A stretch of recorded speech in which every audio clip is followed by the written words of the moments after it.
Hola, buenas tardes. Me da mucho gusto estar nuevamente con ustedes en estas reflexiones.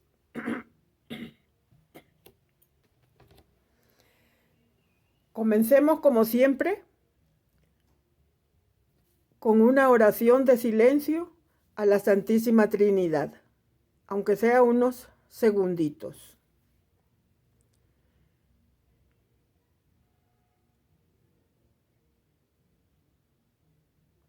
En el nombre del Padre, del Hijo y del Espíritu Santo.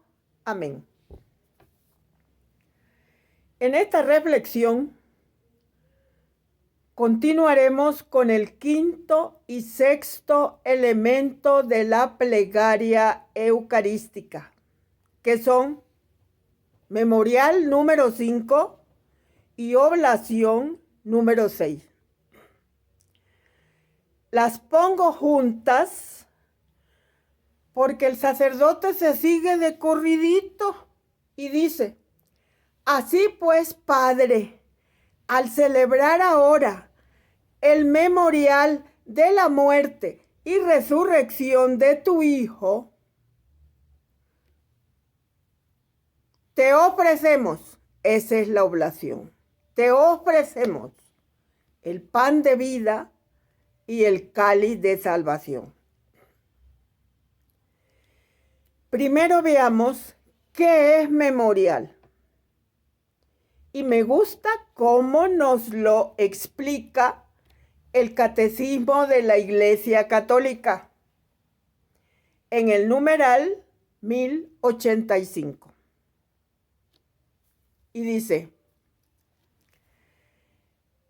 en la liturgia de la Iglesia, Cristo significa y realiza principalmente su misterio pascual. ¿Cuál es el misterio pascual de Cristo? Es su pasión, muerte y resurrección. Durante su vida terrestre, Jesús anunciaba con su enseñanza y anticipaba con sus actos el misterio pascual.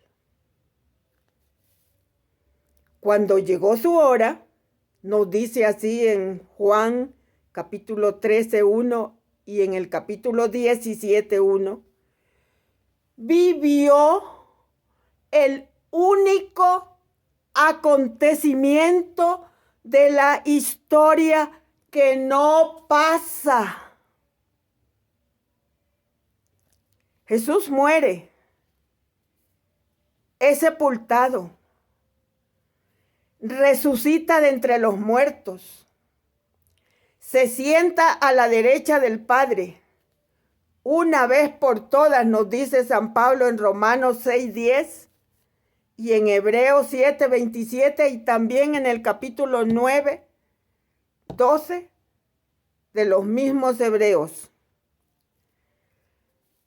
Escuchen bien, es un acontecimiento real sucedido en nuestra historia, pero absolutamente singular, es decir, único. Todos los acontecimientos suceden una vez y luego pasan y son absorbidos por el pasado. El misterio pascual de Cristo, por el contrario, no puede permanecer solamente en el pasado, pues su muerte destruyó a la muerte. Y todo lo que Cristo es y todo lo que Cristo hizo y padeció por los hombres, participa de la eternidad divina y de esa forma domina todos los tiempos y en ellos se mantiene permanentemente presente. Pasado y futuro es presente por el hecho de contener en Cristo la naturaleza divina, que es eterna. Entonces, el acontecimiento de la cruz y de la resurrección permanece y atrae todo y a todos hacia la vida. ¿Se comprendió lo que es memorial?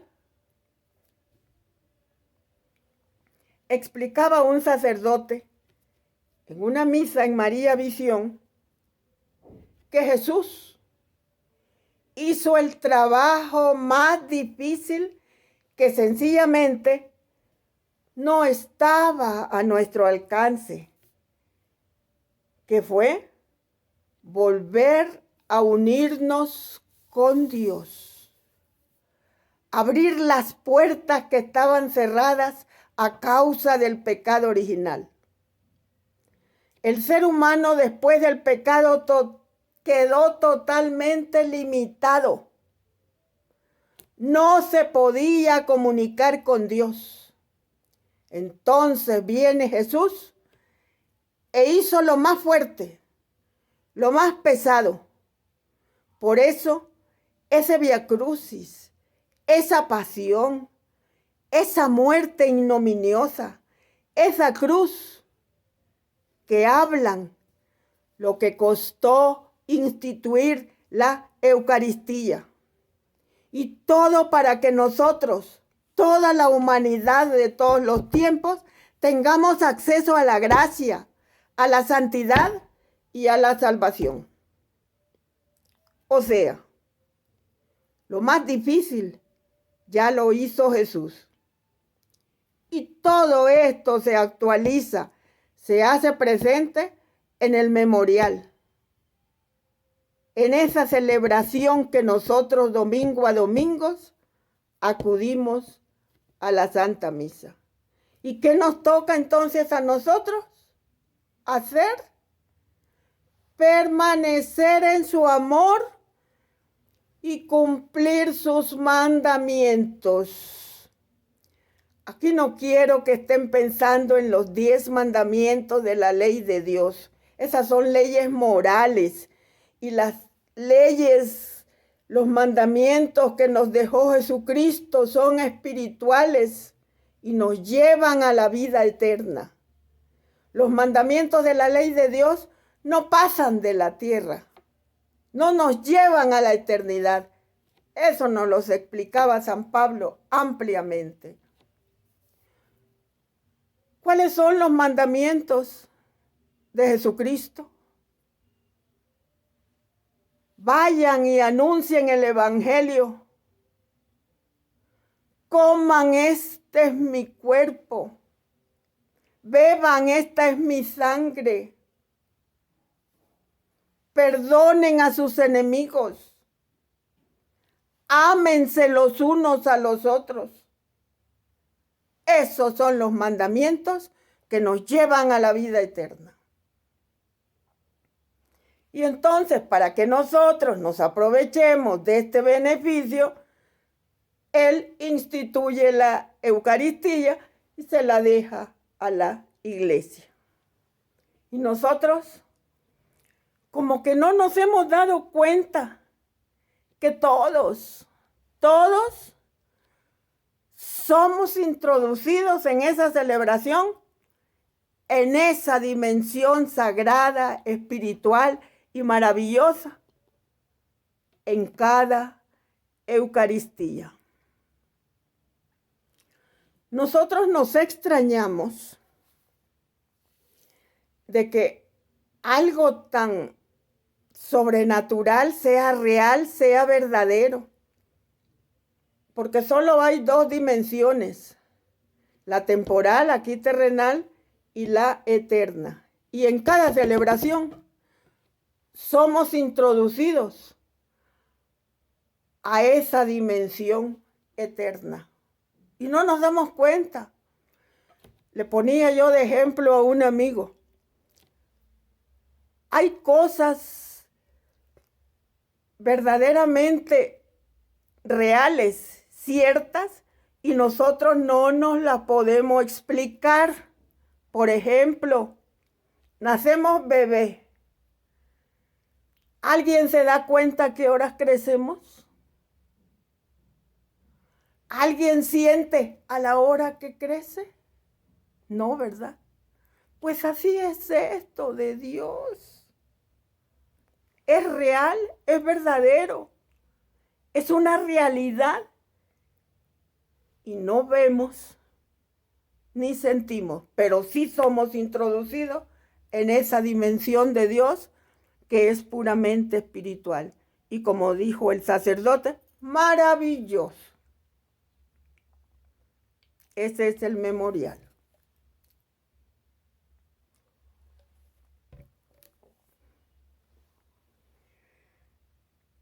Luego se sigue. Te ofrecemos el pan de vida y el cáliz de salvación. Ese es el sexto elemento de la plegaria eucarística. Fíjense bien, te ofrecemos, ¿a quién? Al Padre. ¿Y qué le estamos ofreciendo? El cuerpo y la sangre de su Hijo Jesucristo, porque ese pan de vida y ese cáliz de salvación ya están consagrados. Entonces, oblación por la que la Iglesia en este memorial, sobre todo la Iglesia aquí y ahora, ofrece al Padre en el Espíritu Santo la hostia inmaculada. La Iglesia pretende que los fieles no solo ofrezcan la hostia inmaculada, sino que aprendamos a ofrecernos a nosotros mismos y que de día en día perfeccionen con la mediación de Cristo la unidad con Dios y entre sí, de modo que sea Dios todo en todos. Esa es la unidad. Mientras no nos unimos con Dios por medio de Jesucristo, no nos unimos con nuestros hermanos. Y Jesucristo decía que tu Padre en mí y yo en ellos. Entonces, al comulgar, nos unimos a Cristo, hacemos comunión con la Santísima Trinidad. ¿Se acuerdan? En el ofertorio presentamos al Padre los dones del pan y del vino, suplicándole los convirtiese en el cuerpo y la sangre de su Hijo. Y en la consagración quedan convertidos en comida y bebida de salvación. Esa es la verdadera oblación.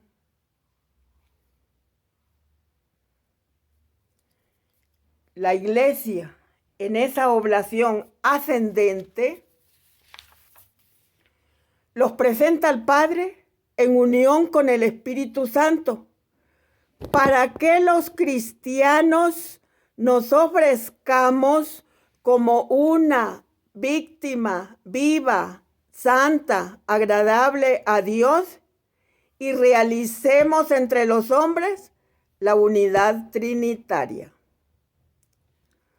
Son dos realidades que se han de conseguir: la ofrenda de una vida agradable al Padre y la vivencia de unidad eclesial. La Eucaristía, pues, es la fuente inagotable donde emana abundantemente la gracia que glorifica al Padre y santifica al hombre. No seamos simples espectadores.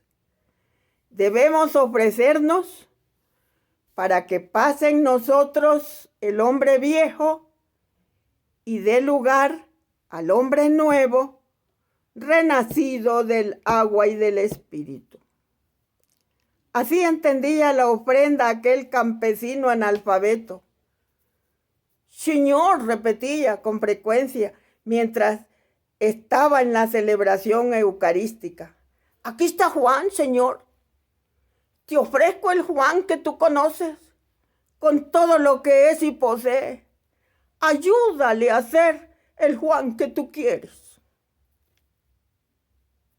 Muchas de las recriminaciones contra los cristianos provienen de nuestra aridez testimonial después de haber participado en la Santa Misa. No sé si ustedes han escuchado que les digan, no sé para qué vas a misa, sigue siendo igual, en nada mejoras. Salir de la Santa Misa con la intención de vivir situado en el pecado, sin esforzarse por salir de él, es un contrasentido y esteriliza la celebración. La oblación debe perfeccionar nuestro pensar, amar y actuar. Hoy amaré mejor que ayer. La Eucaristía es, pues, nuestro pan de cada día. La fuerza que en él se simboliza es la unidad, que agregados a su cuerpo, hechos miembros suyos, seamos lo que recibimos. En el sacramento de la Eucaristía se significa y realiza la unidad eclesial. De nosotros depende manifestarla al mundo. Hasta aquí llegamos en esta reflexión y nos despedimos con un dulce Madre, no te alejes, tu vista de mí no aparte, ven conmigo a todas partes y sola nunca me dejes. Ya que me proteges tanto como verdadera Madre, haz que nos bendiga el Padre, el Hijo y el Espíritu Santo. Amén.